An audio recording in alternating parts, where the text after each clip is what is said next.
Today, I want to talk to you about a food that most people underestimated, one that contains more protein per gram than eggs and plays a powerful role in fighting sarcopenia quickly and effectively.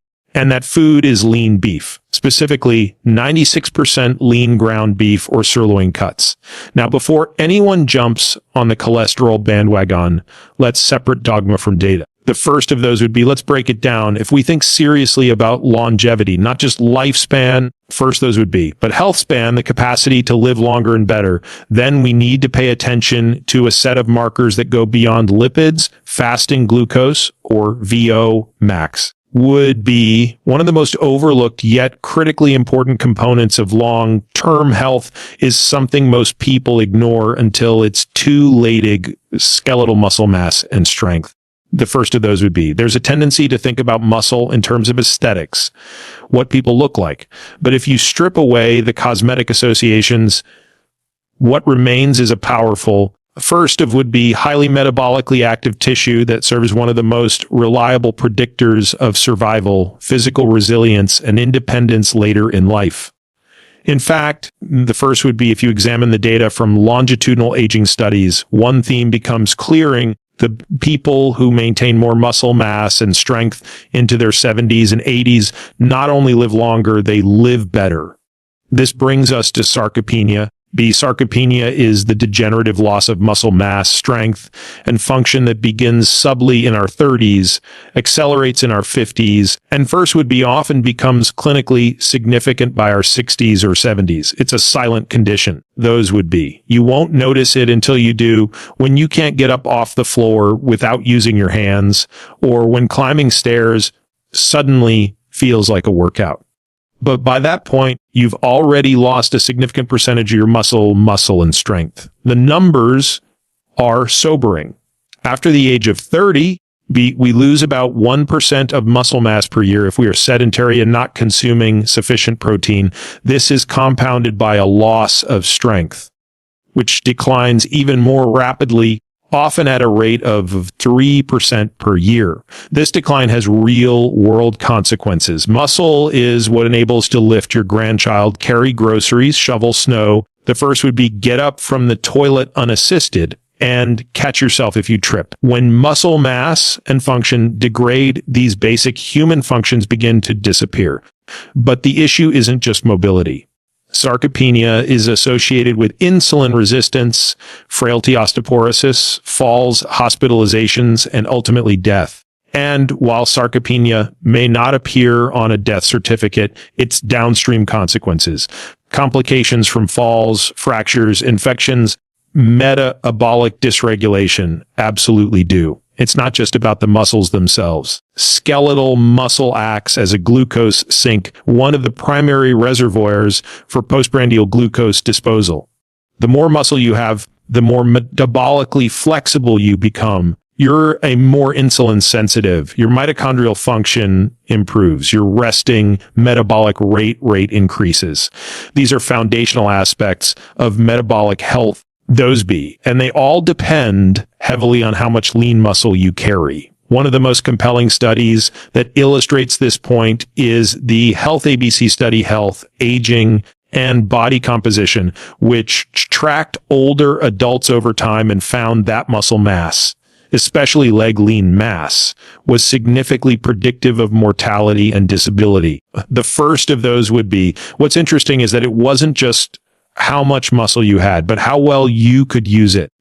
Metrics like grip strength and gait speed are now used proxies for biological age because they tell us something about the integration of the musculoskeletal, neurological, and metabolic systems. When grip strength declines, it often mirrors a broader systemic decline. Now, here's the more subtle and frustrating truth. Muscle loss is largely invisible in the early stages. If you gain pounds of fat over 5 years, you see it, you feel it. But if you lose 10 pounds of muscle, you may not notice. It doesn't change your weight much. You might even think you're just leaner. But under the hood, your ability to generate force, regulate glucose, and support organ systems is quietly degrading. It's also worth noting that muscle plays a protective role during illness or injury. When you're acutely sick, say with cancer or sepsis or even a hip fracture, your body draws on muscle reserves to provide amino acids for immune function, tissue repair, and systemic recovery. If you don't have enough muscle to spare, you're at much higher risk of complications, slower recovery, or even death. In this way, muscle functions almost like a metabolic savings account. You don't miss it until you need to make a large withdrawal, and by then it might be too late. And yet, most physicians don't screen for sarcopenia in any formal sense. We don't routinely assess muscle mass or function, even in older adults. We track cholesterol and hemoglobin A1C with precision, but ignore whether a patient can get out of a chair unassisted or hold a 30-pound weight for 60 seconds. FERS would be, if we truly cared about long-term outcomes, we'd be screening everyone over 40 for early signs of sarcopenia and prescribing targeted interventions. The good news is that sarcopenia is highly modifiable, but here's the catch. It requires intentional action. The first of those would be, you can't just walk more. That's like trying to fix osteoporosis by doing more stretching. The loss of muscle is too significant and too rapid for casual interventions. What's needed is a deliberate combination of resistance training and adequate protein intake, not one or the other. Both. Think of muscle preservation the same way you would think about preserving cognitive function. It's not enough to hope. You need a strategy. You need to train 3 to 5 days a week, progressively overload your muscle groups, and eat enough high-quality protein. Preferably spaced out across meals with at least 205 to 30 grams per sitting to stimulate muscle protein synthesis, particularly in older adults who are more resistant to that anabolic signal. In the end, sarcopenia is one of the great underdiagnosed, undertreated, and underestimated threats to human health. And yet it is fully within our power to mitigate it, but it requires us to act before it becomes irreversible. This means prioritizing strength, mobility, and lean mass not as optional lifestyle upgrades, but first as core elements of longevity medicine. You can't separate muscle from metabolism. You can't separate muscle from independence. The first of those would be, and you certainly can't separate muscle from long-term survival. So the question becomes, are you actively doing something today that your 80-year-old self will thank you for? Because muscle is not a luxury. It's a necessity. First of those would be, and the sooner we stop treating it as an afterthought, the better our future will be. The FERS would be, when it comes to optimizing body composition, metabolic health, and ultimately extending both lifespan and health span, one of the most foundational levers we can pull is protein intake. Not just how much, but also what kind. The conversation around protein sources is often saturated with superficial sound bites. Eggs are the perfect food. Plant-based is cleaner. Red meat is bad. But if you step back and ask the question through a lens of evolutionary biology, the first it would be biochemistry and outcome these data, the picture becomes more nuanced. Let's talk specifically about eggs and lean beef, two commonly consumed protein sources, both considered high quality. The general assumption is that eggs are a near perfect food. And to be clear, eggs are great. They're highly bioavailable, contain all 9 essential amino acids, and include vital micronutrients like choline, selenium, and vitamin D. But from a protein density standpoint, and more importantly, first of those would be, from a muscle building and sarcopenia prevention standpoint, eggs fall short when compared to a source like lean beef. Consider this. One large egg contains roughly 6 to 0.5 grams of protein. The first of those would be, to hit 30 grams of protein, the lower threshold required to maximally stimulate muscle protein synthesis in an average adult, you'd need to consume about 5 eggs. The first of those would be, that's around 750, 400 calories, depending on how they're prepared. Not terrible, but compare that to a 100-gram serving of 96% lean ground beef. which delivers about 206 to 28 grams of protein and roughly 100 calories. That's a fundamentally different level of efficiency. Protein density matters when you're trying to hit a high protein target without exceeding your caloric needs, or when you're working with an aging population where appetite is limited. Being able to get more protein per bite is a critical advantage. Lean beef is uniquely positioned in this regard. You get more protein, fewer calories, and almost no compromise in micronutrient density. But it's not just about grams. The first of those it's about amino acid composition, specifically leucine, the most anabolic of the essential amino acids.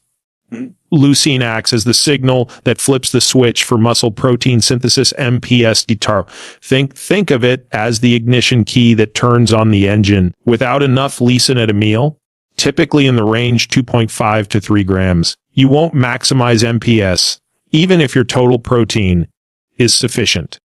That's particularly relevant for older adults who develop what's called anabolic resistance, a blunted response to the muscle building effects of protein. That means they need more leucine per meal to get the same effect. Now, the leucine content of beef is significantly higher per gram of protein than many other foods, including eggs. A 100-gram portion of lean beef provides roughly 0.5 grams of leucine, right at the threshold required to fully stimulate muscle protein synthesis in a single meal. Those would be, to reach that same leucine dose with eggs, you're looking at 506 eggs minimum. That's a much higher caloric load and a higher volume of food, which is not always practical, especially in individuals with reduced appetite or during cut phases where calorie control is essential.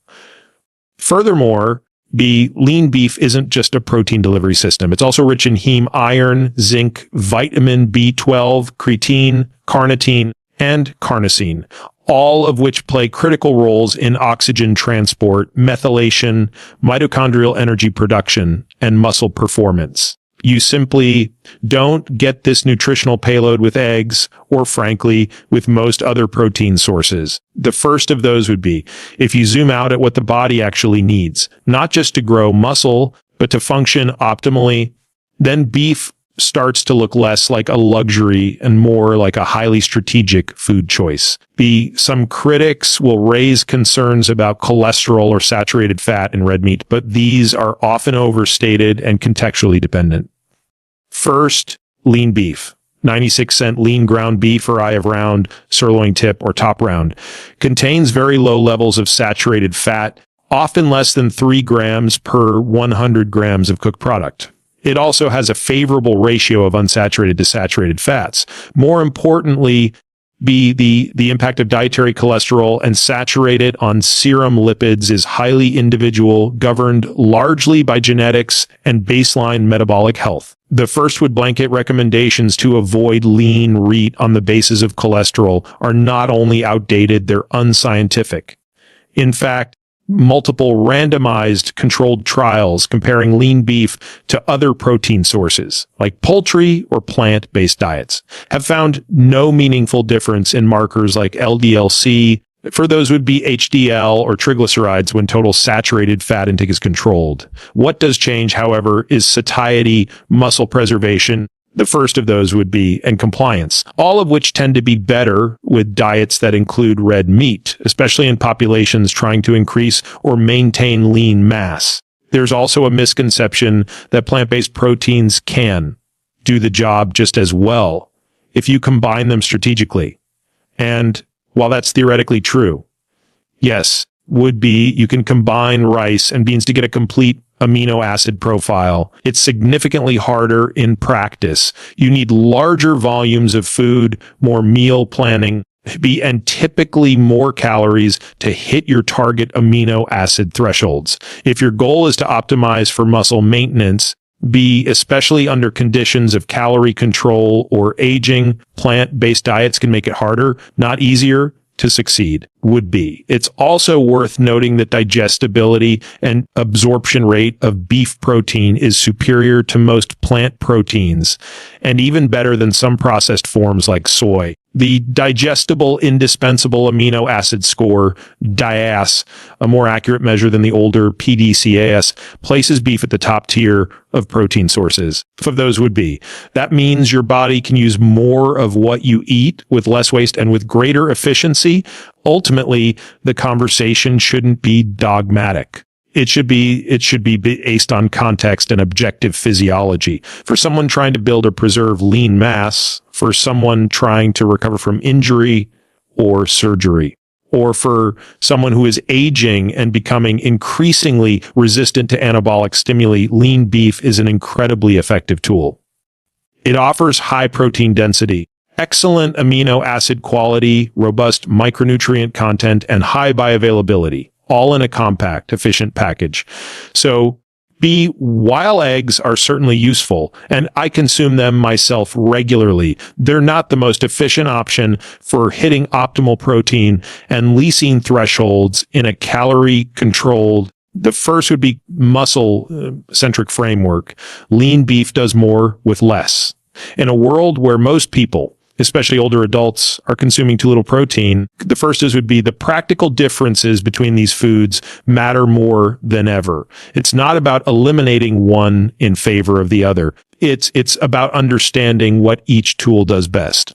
If you're focused on maximizing protein synthesis, preserving muscle, and supporting long-term metabolic health, then lean beef should absolutely be part of the conversation. The data support it. The physiology demands it, and the outcomes reflect it.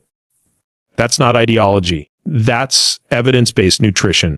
The first of those would be, most people assume that aging and physical decline are inevitable. That muscle loss is just something that happens with time. But the evidence is unequivocal. While age may increase the risk of muscle deterioration, it's not the primary cause, the real driver of muscle loss. And with it, mobility decline, metabolic dysfunction, and increased mortality risk is the chronic lack of two essential interventions: resistance training and adequate protein intake, not just one or the other, both. The first of those would be this combination isn't merely protective, it's restorative. It doesn't just slow the rate of decline, it can actually reverse sarcopenia, even in individuals well into their 70s and 80s. In other words, we're not talking about halting the loss of muscle. We're talking about rebuilding it. But the prescription has to be deliberate, and the execution has to be consistent. Let's start with protein, because without sufficient substrate, the stimulus from training has limited effect. Think of muscle building like constructing a house. Training is the blueprint and labor. Protein provides the bricks. The first of those would be, you can't build anything if the materials are missing. Protein requirements in aging populations have been tragically underestimated for decades. The RDA rated dietary allowance 0.8 grams per kilogram of body weight per day was never ended as an optimal level. It was the bare minimum to prevent outright deficiency in 97.5% of healthy individuals. The first of those would be not older individuals, not those who recover from illness or injury, just baseline maintenance in young, healthy adults. That's a critical distinction because the physiology of older adults is fundamentally different. First of those would be, one of the major challenges that comes with age is something called anabolic resistance, a reduced ability of skeletal muscle to the anabolic to growth promoting effects of amino acids. In practical terms, this means that a 70-year-old might need twice the protein stimulus to generate the same muscle building response as a 25-year-old. Multiple randomized controlled trials and meta-analysis now support a new target between 1.6 to 22 grams of protein kilogram of body weight per day as optimal for preserving and rebuilding muscle in older adults, especially when paired with resistance training. That's 160 grams of protein per day for an average 75 kilogram, 16.5 pound person. For context, the average American over 60 consumes around 270 grams per day, less than half of what's needed for optimal outcomes. But this isn't just about hitting a daily total. Protein should also be distributed evenly throughout the day with a minimum of 30 grams per meal, ideally with at least 2.5 grams of lysine per sitting to trigger maximal muscle protein synthesis. This pulsed feeding approach has been shown to be far superior to the common pattern of skewing most protein toward dinner would be. However, protein alone is insufficient. Without the mechanical tension imposed by resistance training, there's no signal to direct those amino acids into the muscle. B. Training is the stimulus and protein is the response. Without the signal, the amino acids are simply oxidized or redirected elsewhere. Resistance training creates microtrauma in muscle fibers, which, when followed by adequate recovery and nutrition, results in repair and hypertrophy. But there's more to it than just adding size. Training enhances neuromuscular efficiency, mitochondrial density, insulin sensitivity would be, and bone mineral density, all of which are crucial to functional longevity. It also improves hormonal signaling. The first would be including increases in IGF-1 and reductions in chronic cortisol levels. When you combine resistance training with sufficient protein, those would be. What you get is a synergistic effect. The whole becomes greater than the sum of its parts. For example, a study published in the Journal of the Medical Directors Association followed adults undergoing resistance training with either standard or high protein diets. Those in the high protein group gained significantly more lean mass, strength, and mobility than those training with suboptimal protein intake. Another study, the first of the Sarcopenia through resistance training and protein SARPT trial, demonstrated that a 12-week intervention combining 2 grams of protein per kilogram per day with 3 weekly resistance sessions resulted in increases in lean muscle mass and strength, compared to loss or stagnation in the control group. These weren't elite athletes, they were 65 to 80-year-olds. This has massive implications, because if you can maintain or better increase your lean mass, you radically improve your resilience, you're more metabolically flexible, you reduce fall risk, you preserve independence, and you reduce the risk of hospitalization and institutionalization. That's the key point. Muscle is functional insurance. It's not about aesthetics. It's not about how much you can bench press. It's about the ability to carry your groceries at 85 years old, to rise from a chair without using your hands. First of those would be to withstand an illness or injury without crossing the frailty threshold from which recovery becomes statistically unlikely.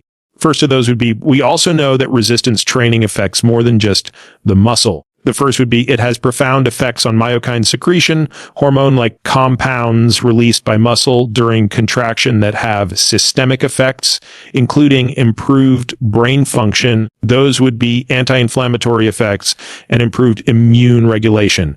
One of the most well-documented of these is irisin. The first of those would be, which may play a role in cognitive preservation and fat metabolism. What kind of resistance training are we talking about?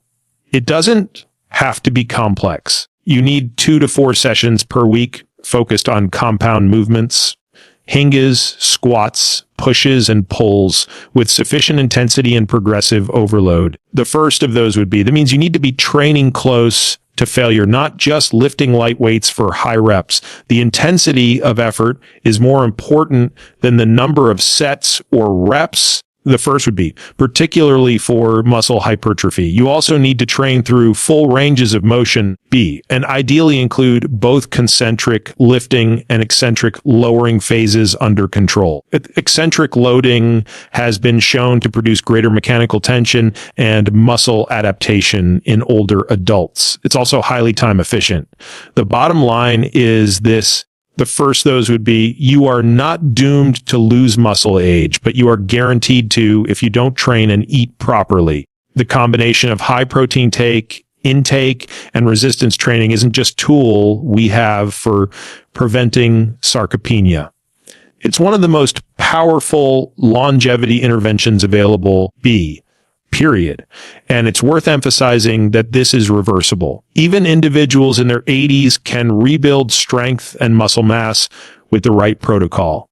The first of those would be, I've seen this personally in patients and in data, would be one of the biggest regrets I hear from patients in their later decades isn't that didn't take more supplements. It's that they didn't train, that they didn't treat their muscle as the life support system that it is. We have a choice to actively invest in our strength and resilience now, or to pay the cost later in frailty, falls, and functional decline. The body will adapt either way, to stress or to neglect. That's the inescapable truth of biology. Choose wisely. If I had to distill the single most important physical asset you can bank for the future, it wouldn't be your VO max, your body fat percentage, or even your cholesterol panel. It would be your skeletal muscle mass and, more importantly, your ability to use it under load. In medicine, we've traditionally viewed muscle as a means to an end to move us from point A to point B, to lift things, to generate power. But that's a gross oversimplification. Muscle is far more than a mechanical system. It's a metabolic engine, a glucose sink, an endocrine organ, and a reserve tank for life, threatening catabolic stress. In every sense of the word, muscle is a longevity organ. Why does this matter? Because sarcopenia, defined as the progressive loss of muscle mass and function, is not just a cosmetic problem or a quality of life issue. It is a lethal condition. It increases your risk of falls, fractures, insulin resistance, frailty, hospitalization, cognitive decline, institutionalization, and ultimately premature death. The terrifying part, it begins silently in your 30s or 40s, well before anyone feels weak or incapable. And by the time most people recognize it, they've already lost 30-40% of their peak muscle mass. Let's look at the numbers. After age 30, the average adult loses roughly 1% of muscle mass and 203% of strength per year if nothing is done to counteract it. That may not sound like much in a single year, but by age, you're looking at a functional decline that puts most people below the threshold required to perform basic tasks independently, like getting out of a chair without using your arms. This is the slippery slope that leads to falls and hip fractures, the number one cause of permanent disability and nursing home admission in the elderly. What most people don't realize is that muscle is a buffer against metabolic instability. It's your largest reservoir for glucose disposal. More muscle mass means more GLUT4 receptors, more glycogen storage capacity, and improved insulin sensitivity. In fact, skeletal muscle accounts for up to 80% of postprandial glucose uptake in healthy individuals. When muscle mass decreases, blood sugar regulation suffers. This is one of the hidden pathways by which sarcopenia drives metabolic syndrome and type 2 diabetes. The body's ability to maintain glucose homeostasis is inextricably tied to how much and how well you use your muscle. But it goes further.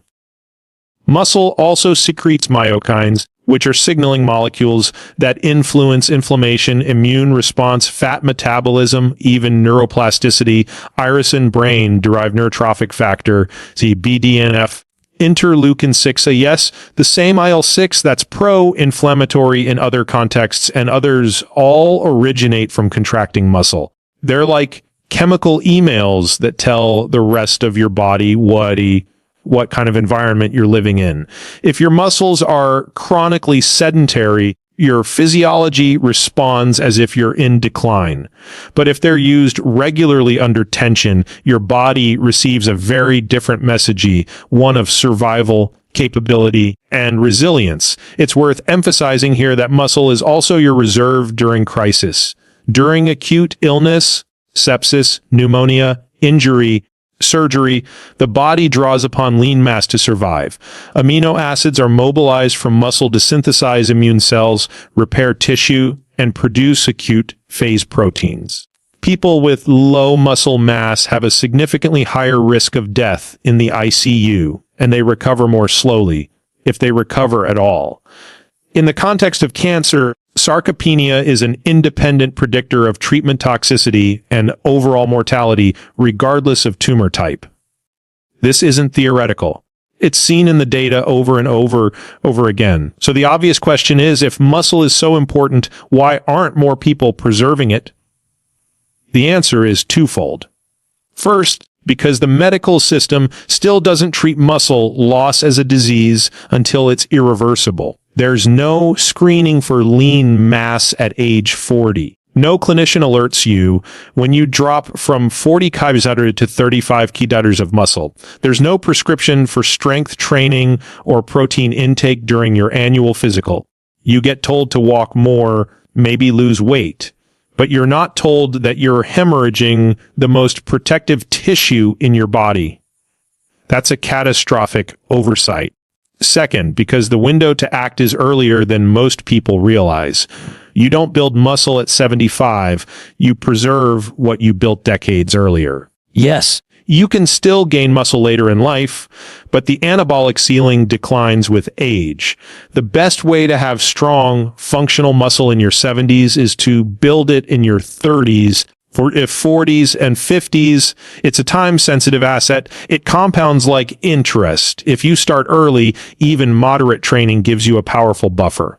If you wait too long, even aggressive training produces limited gains. This is why I tell patients that resistance training should be thought of not as optional, but as a form of medicine, and one that should be prescribed with the same urgency and specificity as a statin or an antihypertensive. The training needs to be structured, progressive, and measurable. It's not enough to stay active or lift some weights. You need to deliberately train for strength hypertrophy and function, 3 different adaptations, each with different programming requirements. You need to measure outputs, load, reps, range of motion, frequency, and track them over time, just as you would blood pressure or blood glucose. Protein intake, too, becomes non-negotiable. As we discussed previously, older adults need more protein, not less, and that protein needs to come from high-quality, leucine-rich sources like lean beef, eggs, fish, and whey. Spreading it across 3 or 4 meals per day with at least 30-40 grams per meal is optimal for maximizing muscle protein synthesis and overcoming anabolic resistance. This brings us to the broader context of health span versus lifespan. It's not just about how long you live, it's about how long you maintain function, autonomy, and purpose. In the final decades of life, what differentiates someone who's thriving from someone who's declining isn't their cholesterol or even their cardiovascular risk. It's how well they move. Gait speed, grip strength, chair stand tests, these are among the strongest predictors of all-cause mortality. In other words, the quality of your final years is determined by the quantity and quality of your muscle today. The tragedy is that we wait until it's too late. We don't start training until the doctor tells us we're at risk of falling. We don't prioritize protein until we're already frail. We don't take muscle seriously until we lose it, and with it, everything else. But we don't have to follow that script. The science is clear. The physiology is predictable, and the tools are readily available. We just need to start viewing muscle as what it truly is, a foundational pillar of long-term health, resilience, and vitality. You don't need to be a bodybuilder. You don't need to spend hours in the gym. You just need to train with intention and fuel with precision and do it consistently.